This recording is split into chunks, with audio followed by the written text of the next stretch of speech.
যে নামাজ পড়ে না, কেন নামাজ পড়ো না? তুমি কি জানো না ভাইয়া, এটা আল্লাহর হুকুম, আল্লাহ পাকের হুকুম। এত বড় মালিকের হুকুম কেমনে লঙ্ঘন করে? ইবলিসকে আল্লাহ বলছে, ইবলিসকে কোরআন শরীফ আল্লাহ বলছে, ইবলিস কেন সেজদা করলি না তুই? তুই কি জানো না ঈদ আমার তুকা, আমি তোমাকে হুকুম করেছি? এতটুকু আন্দাজ নাই তোমার? এটা কি মেম্বার চেয়ারম্যানে কইছিল? এটা কি সর্দার মাতব্বরে বলছিল?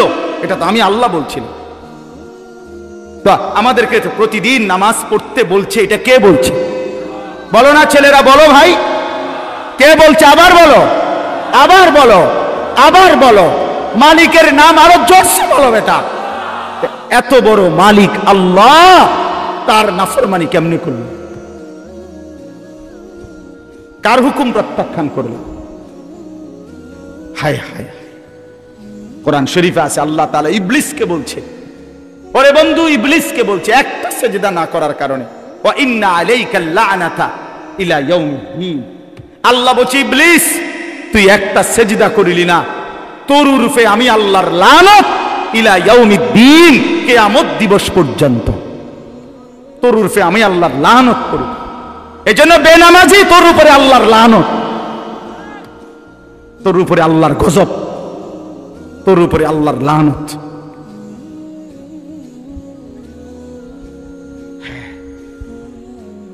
আল্লাহ তাআলা কোরআনে বলছে, ইবলিস সেজদা দিলি না, অহংকার করিলি, তুই কি জানো না আমি আল্লাহর সামনে অহংকার করা সাজে না? ফামা ইয়াকুনু লাকা আন তাতাকাব্বারা ফিহা, তুমি জানো না আমি আল্লাহর সামনে অহংকার করাটা উচিত না? আলাইসা ফি জাহান্নামা মাসওয়াল লিল মুতাকাব্বিরিন। আল্লাহ বলে, হায় নাফরমান, ইবলিসকে বলছে, তুমি জানো না প্রতিটা অহংকারীর ঠিকানা জাহান্নাম? ছেলেরা আমার, কেন নামাজ পড়ো না ভাই? মাঝ বয়সী যে সমস্ত বাবারা, কেউ চা দোকান, কেউ মুদি দোকান, কেউ চাকরি, কেউ ব্যবসা, বিভিন্ন কর্ম করেন, আল্লাহ তাআলা সুস্থ রাখতেছেন বলেই তো, আল্লাহ তাআলা হায়াত দিছেন বলেই তো, আল্লাহ তাআলা মাথা, চুল, হাত, শরীর, দেহ ঠিক রাখছেন বলেই তো আপনি পারতেছেন কর্ম করতে। তো সেই মালিককে কেন সেজদা দেন না? কেন দেন না? আল্লাহ তাআলা তো বলছে, বান্দা তাকওয়া বুঝায় না দিলে আমি জান্নাত দেব না। তো সেজদাবিহীন জান্নাতে যাবেন কেমনে? আল্লাহর হুকুম না মানলে আমরা জান্নাতে যাব কিভাবে? আর জান্নাতে না গিয়া কবরের 1 সেকেন্ডের আযাব সহ্য করবেন কেন?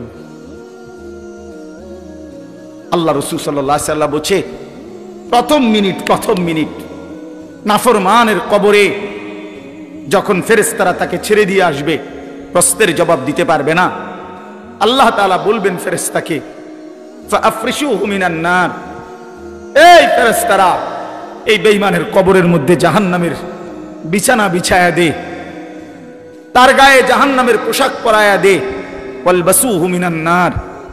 এরপরে নবী বলেন, কবরের মাটি তারে প্রথম মিনিটেই ডান দিকের মাটি একটা ধাক্কা মারবে, বাম দিকের মাটি ডান দিকে চলে আসবে, ডান দিকের হাড্ডি পাঁজরের হাড় ভাঙ্গা বাম দিকে যাবে গা, বাম দিকের গুলো ভাঙ্গা এদিকে চলে আসবে। তাখতালিফা আদলাউহু, এইভাবে অর্থ হইল ডান পাশের হাড় বাম পাশে ঢুকে যাবে, বাম পাশের গুলো ডান পাশে ঢুকে যাবে।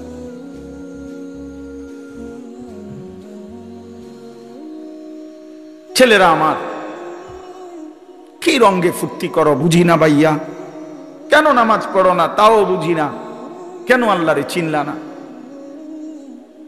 কার দুনিয়া ভোগ করতেছ? কার দেহ, কার হাত, কার পাও, কার চোখ, কার নাক, কার ব্রেন ভোগ করছো ভাইয়া আমার? কেন নামাজ পড়ো না? যে নামাজ পড়ে না সে তো মানুষ না, যার কপালে সেজদা নাই সে তো জানোয়ার, সে জানোয়ার। যার কপালে সেজদা নাই তুই বেটা মানুষ না, বেটা তুই হাইওয়ান, জানোয়ার বেটা, জানোয়ার, 100 জানোয়ার বেটা, 100 জানোয়ার। যে কপালে সেজদা নাই, তুই কিসের মানুষ বেটা? তোরে মানুষ বলবে কেন? আল্লাহ তাআলা বলছেন, বান্দা কি না দিছি আমি তোমারে, তুমি আমারে ছাড়বা কেন? মা গাররাকা বিরাব্বিকাল কারীম, আমার মতো দয়ালু মাওলাকে কেন ছেড়ে দিলা? ফাবিআইয়ি হাদিসিন বা'দাহু ইউমিনুন, আল্লাহ বলে 23টা বছরে বান্দা আমি আমার রাসূলের কি পরিমাণ ঘাম ঝরাইলাম, রক্ত ঝরাইলাম, পেটে পাথর বাঁধাইলাম, দান দান শহীদ করলাম, না খাইয়া না ঘুমাইয়া রক্ত ঝরাইয়া আমি 23টা বছরে আল্লাহর কোরআন আমি নাজিল করলাম। এরপরে এর চাইতে দামি আর কি বললে, এর চাইতে দামি কোন কথা বললে আমার রাসূলের মতো, এর চাইতে দামি কারে পাঠাইলে, এর চাইতে দামি আর কোন কিতাব দিলে তুই আমার কথা মানতা? কোরআনের চাইতে আর দামি কি দিলে আমারে মানতা? মুহাম্মদে আরবির চাইতে বড় দামি আর কারে পাঠাইলে?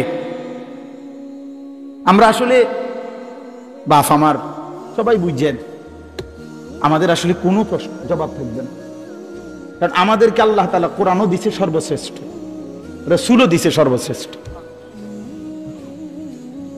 ফাবিআইয়ি হাদিসিন বা'দাহু ইউমিনুন, রব্বুল আলামিন বলেন এর চাইতে উত্তম আর কোন কথা বললে ইউমিনুন ঈমান আনতা, আর কেমনে বললে বান্দা আমারে সেজদা দিতা, আর কোন নবী পাঠাইলে তুমি আমারে বিশ্বাস করতা? আখিরি নবী পাঠিয়েছি, সবচেয়ে প্রিয় বন্ধুকে পাঠিয়েছি, যে বন্ধুর হাসলে আমার আরশ দোলে, যে বন্ধু কাঁদলে আমি রব্বুল আলামিনের কায়নাত নড়ে ওঠে। এমন প্রিয় বন্ধু, এমন আপনজনকে দিলাম, এতটা কলিজার টুকরা তোমাদের জন্য দিলাম, বিনিময়ে এভাবে প্রত্যাখ্যান কেমনে করলা? হ্যাঁ, জিজ্ঞেস করবে। চলে শেষ কথা আমার,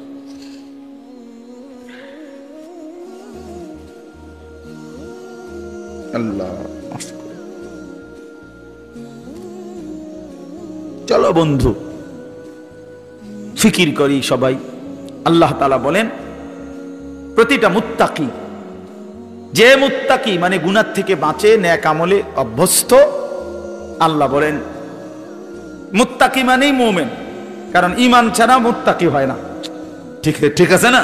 তো আল্লাহ বলেন ইন্নাল মুত্তাকিনা ফি জান্নাতি ওয়া উয়ুন, আল্লাহ তাআলা বলেন আমি আল্লাহ ওয়াদা দিলাম মুত্তাকির জন্য, ইন্নাল মুত্তাকি, নিশ্চয়ই প্রতিটা মুমিন মুত্তাকি বান্দা এরা থাকবে ফি জান্নাতিন, আমার অগণিত জান্নাতের মধ্যে, ওয়া উয়ুন, এবং শুধু জান্নাত না, ঝর্ণা ধারা বেষ্টিত, নহর বেষ্টিত, নহর, 4টা নহর 24 ঘন্টা আমার জান্নাতি বান্দার সাথে থাকবে। একটা হলো দুধের নহর, মধুর নহর, মদের নহর, পানির নহর। দুধের নদী, পানির নদী, মদের নদী, মধুর নদী, এই 4টা নদী, 4টা নহর, 4টা ঝর্ণা ধারা 24 ঘন্টা আমার জান্নাতি বান্দার সাথে থাকবে। না না, বুঝছেন না, বুঝছেন না, আমি বুঝাই। অর্থাৎ এমন না, এটা এ মনে করেন এখানে 4টা ড্রামের মধ্যে দুধ, মধু, মদ, পানি আছে, তো সবার জন্য অনুমতি 24 ঘন্টার মনে করেন। তো আমরা সবাই এখানে বললাম ভাই আপনাদের যার মন চায় আপনাদের জন্য অনুমতি, আমি খুশি হইয়া আপনাদেরকে অনুমতি দিলাম। তো আপনার ও পিছনের যে মানুষটা, সে যদি এনে আইসা নিতে হয় 1 গ্লাস দুধ, তো হেতে হেনতে আইতে আইতে, বুঝছেন না এরশাদ ভাই? ওইটা হাইতে আইতে না, তো এইটা তো বেটার জন্য কষ্ট যে এতটুকু পথ, তো তা আমি এই হ্যান থেকে যদি আইটাই এই নন লাগে তো জান্নাতে আইলাম কিতাম, বুঝছেন নি? হলো না হিসাব, তার বেহেস্তে আইলাম কিতাম আমি, এই আদাইলেন না আমারে, তো আর আমারে শান্তি দিলেন কি? আল্লাহ তাআলা তাফসীরে লিখছে জন্য জান্নাতি দাঁড়ায়া থাকুক, বসে থাকুক, শুয়ে থাকুক, হাঁটতে থাকুক, এখানে থাকুক, ওইখানে থাকুক, যখন সে যেখানে থাকবে ওই 4টি ঝর্ণা দ্বারা তার পাশ দিয়া 24 ঘন্টা বইতে থাকবে। ও হেতে হাইটটা গিয়ে আনন্দ লাগবে না, এখানেই আছে, সাথে সাথে। আমনগোটা আমনগর লগে, আমারটা আমার লগে। ইন্নাল মুত্তাকিনা ফি জান্নাতিন ওয়া উয়ুন উদখুলুহা বিসালামিন আমিনিন। ফেরেশতারা জান্নাতি বান্দাকে ডাক দিয়ে বলবে, বন্ধু আসো, এদিকে আসো, ওয়েলকাম। উদখুলুহা, জান্নাতে প্রবেশ করো, বিসালামিন, চির শান্তির সাথে, আমিনিন, চির নিরাপত্তার সাথে। আর কোনোদিন দুঃখ মিলবে না, আর কোনোদিন নিরাপত্তাহীনতায় ভুগবা না। ওয়ানাযা'না মা ফি সুদুরিহিম মিন গিল্লিন ইখওয়ানান আলা সুরুরিন মুতাকাবিলিন।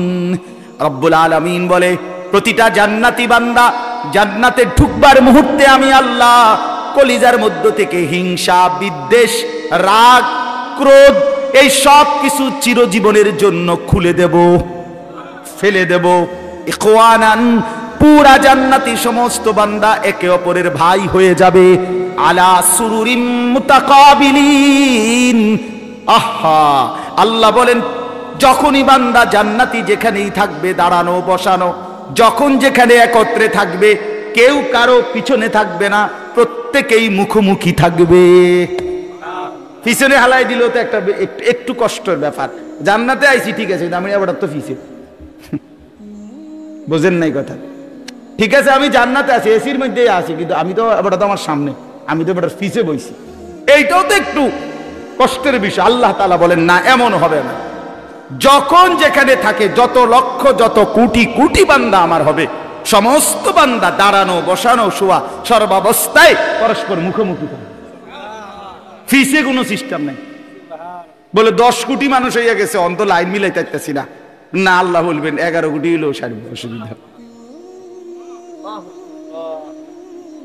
আশা লা ইয়ামাসসুহুম ফিহা নাসাবুন। মানুষ কিন্তু সুখেও ক্লান্ত হয়ে যায়, দুঃখেও ক্লান্ত হয়ে যায়, রোগে শোকেও ক্লান্ত হয়, আসতে আসতেও ক্লান্ত হয়। অনেকক্ষণ ধরে আড্ডা দিতেছে, হাসতেছে, তো একটা সময় আর ভাল লাগে না, ঠিক না? এমন হয় না? তো আল্লাহ তাআলা বলেন, জান্নাতে লক্ষ কোটি বছরও 1 সেকেন্ডের জন্য কোনোদিন বান্দা ক্লান্ত হবে না। ওমা হুম মিনহা মুখরাজিন। আর আল্লাহ তাআলা বলেন, শেষ জান্নাতি বান্দাকে আল্লাহ তাআলা বলেন, 1 সেকেন্ডের জন্য লক্ষ কোটি বছরেও কোনোদিন জান্নাত থেকে বের করা হবে না। এবার শেষ কথা শোনেন, আমার কথা শেষ। আল্লাহ তাআলা বলেন, বন্ধু এই কথাটা খেয়াল করেন, ছেলেরাও বাবারাও। আল্লাহ বলে, বন্ধু আপনি এবার বলে দেন, জান্নাতের কথা শুননা যদি আমার কোনো বান্দা মনে মনে ভাবে যে আল্লাহ কথা তো ভালো, জান্নাতে তো যাওয়া দরকার, যাইতে তো মন চায়, তা আমি যে পরিমাণ গুনাহ করছি হুজুর, যে পরিমাণ নাফরমানি করছি, আমি কেমনে যাবো? আমার তো গুনাহ অনেক বেশি। তা আল্লাহ বলেন, নাব্বি ইবাদি আন্নী আনাল গফুরুর রহিম। বন্ধু বলে দেন, বান্দা গুনাহ যত বেশি হোক কোনো অসুবিধা নাই, আমি আল্লাহ গফুর রহিম, আমি চূড়ান্ত ক্ষমাশীল, আমি চূড়ান্ত দয়াবান। আসমান পর্যন্ত যদি গুনাহ পৌঁছে যায়, কসম আল্লাহর, আমি ওয়াদা দিলাম মাফ করে দেব।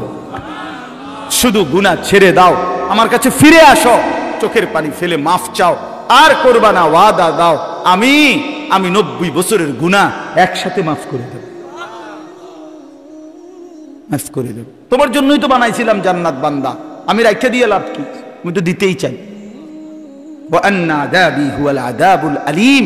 এই সর্বশেষ আল্লাহ বলছে যে, হে বান্দা, এই দেখেন কথাটা শেয়ার, ছেলেরা তোমরা বলো, ভাই শোনো, শেষ কথা। আল্লাহ তাআলা নবীকে বলছে, বন্ধু এতভাবে বললাম, জান্নাতের সৌন্দর্যের বর্ণনা দিলাম, আমি মাফ করে দিমু কইছি, হয় ফিরে আসলে মাফ, 90 বছর হোক, 70 বছর হোক, আসমান পরিমাণ হোক, এরপরও আমি বলছি, গুনাহ যদি ছেড়ে দেয়, আবার নতুন করে যদি আমার ইবাদত শুরু করে, আমি পিছনেরটা কি করে দেব? এরপরেও যদি কেউ গাদ্দারি করে, গাদ্দারামি করে, আল্লাহ বলে আমার কথা পাত্তা না দেয়, তো আপনি তারে বলে দিয়েন, আন্না আযাবি হুয়াল আযাবুল আলীম। এই নাফরমান, মনে রাখিস, আমি আল্লাহর আযাব কিন্তু বড়ই ভয়ানক।